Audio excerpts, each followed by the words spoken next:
Well, I had just recorded this entire video and realized that I didn't have my microphone on, so got to do this again.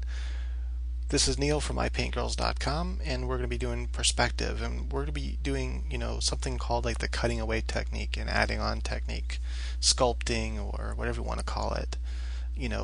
Push and pull, very similar in Google SketchUp.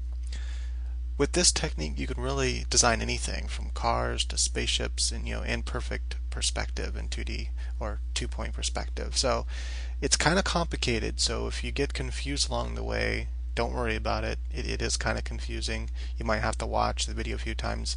This is something you really want to practice along with. So open up Photoshop, whatever program you have that has like a line tool in it, or a ruler and pen on paper, but follow along and actually do it. It'll make more sense that way. Pause and understand each part before you move on. And it might take a few times, but anyway, it's really important, and I think you'll love it once you get the hang of it. I'm going to delete these layers and start over. Yay! Right, so if we start out, we have our horizon line and two vanishing points that are kind of far away, just like we did before. And I'm going to make a new layer. I'm going to go ahead and layer properties and make it blue so I keep track of the colors. And so the first thing you do is you just draw a line that has a nice edge, and I want another one over here. And what I'm doing is I'm building a box. I'll make it kind of long.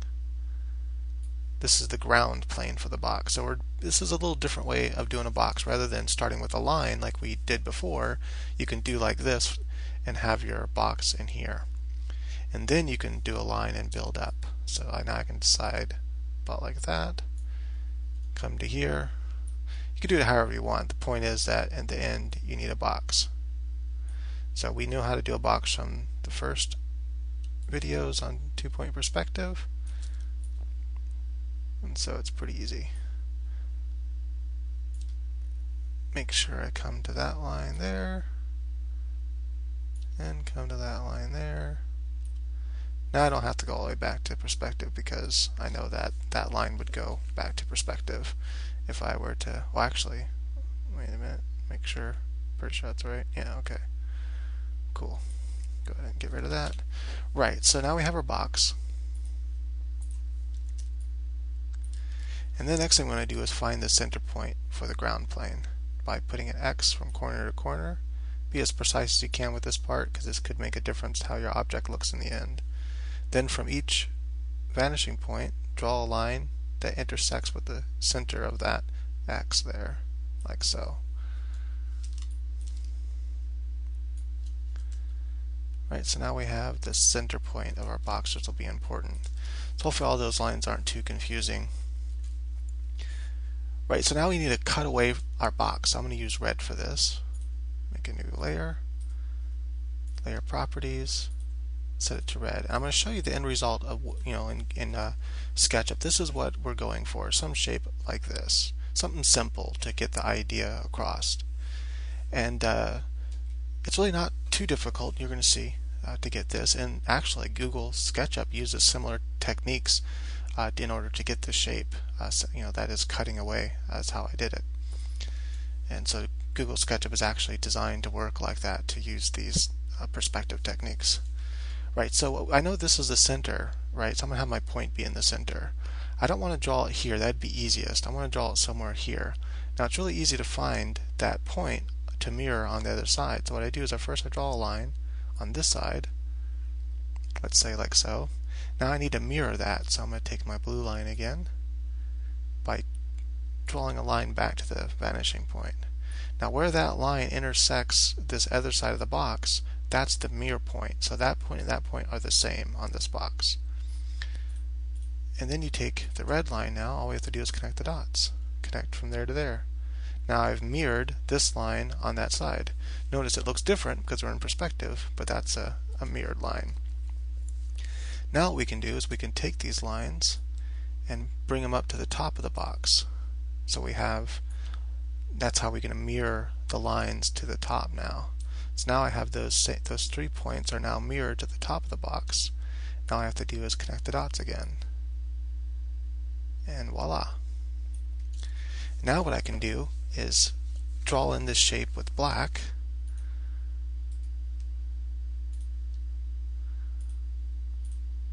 So we can see it really easy.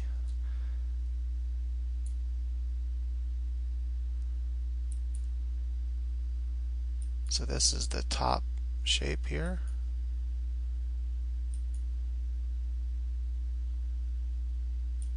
And this is the bottom shape.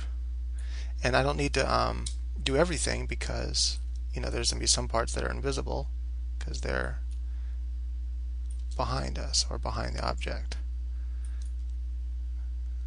Oops, I did that one a little off. And there. Okay. Oops, that was a little too high. Whatever. I can just delete that.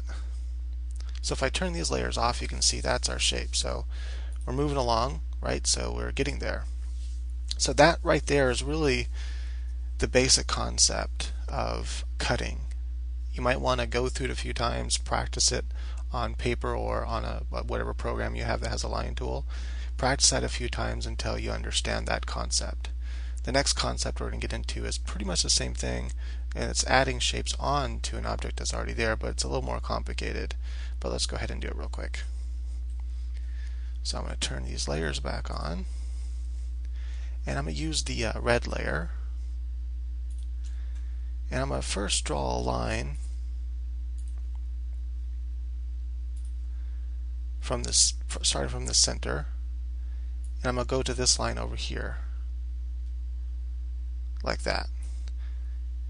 And then I'm going to take this line, back to the vanishing point, so I know it'll be in perspective, like so. And then this line would actually go back to the vanishing point, but only needs to go to the center because I already have that line marked for me. Then I'm going to come up here. Now the goal is I want to mirror that shape on that side over there. Right, now the easy part is we know that this point is going to fall on this line, right? And if it was on the edge, it was really easy to mirror over here. But this isn't on the edge. So I know that the point has to be on this line over here somewhere. But how do I know how far it is? I know it's not going to be as long as this. So from here to here, it's going to be like from there to there, it's going to be shorter. That's just something you know. I mean, you could wing it, but how do we get it more perfect? And there are ways to do it with where you have the shape of the object and then you can project it in like a top view and then project it, but I forgot how to do that, so we're gonna have to sort of wing it, but there is a way to start narrowing it down, and so we'll do that. It's a long way to go about it, but the other way actually it takes a long time, so the other method that I forgot, don't know how to do it because I can't remember. So what we're going to do is we know that that square and that square are the same, right? So I'm going to use a different color just to make this easier to see. I'm going to put an X if I can know the center point. Then I can draw back to the vanishing point there. And so this square over here is identical. So now I can find its center point as well. And then draw a line back to the vanishing point, like so. Then from this point here, draw a line back to this vanishing point. And so this gives us some guidelines and kind of helps us to orient ourselves to know, about how far this line is. So we can see it's closer to the center than it is from the edge. And so if we were to just mirror that same idea over here, the center, we know that's closer to the center than it is to the edge. So that gives me a good starting point to start doing my line. So now I know it's going to be closer to the green. So somewhere right about here is where that point's going to be. And then it's going to, I should have just did a dot. Anyway, then I know it's going to be, I have to do a perspective line here, coming up through that, like so. And I messed that up. Try it again. There we go. Okay. Now I know I can just draw that line because that line's going to be in perspective. And I'm running out of time. I'm going to grab green again. I'm going to run the green line. Oh man. I'm going to run this green line. Keep I'm going to just extend it like so. So now I know that this line continues to be closer to the center than it is over here. And so oops, I was on the red layer already. I know that it's going to be closer to the green than it is over there, so I know it's going to be something. Wait, I already got the point because I have the perspective line. Duh. When you do the perspective line, that's how you match that point to that point already, so it's already matched. I don't know what I'm thinking. Sorry about that. Got brain dead sometimes. Now I just got to connect these dots, and then I've mirrored that out. I've mirrored it over there. Oop, just about out of time, so I'm going to have to make another video. Bummer. Okay, we'll come back for the next part. And also, when I come back, I'm going to have to fix this because this line needs to come way over here more. It needs to be closer to the green, not to the blue. Okay, we'll fix that.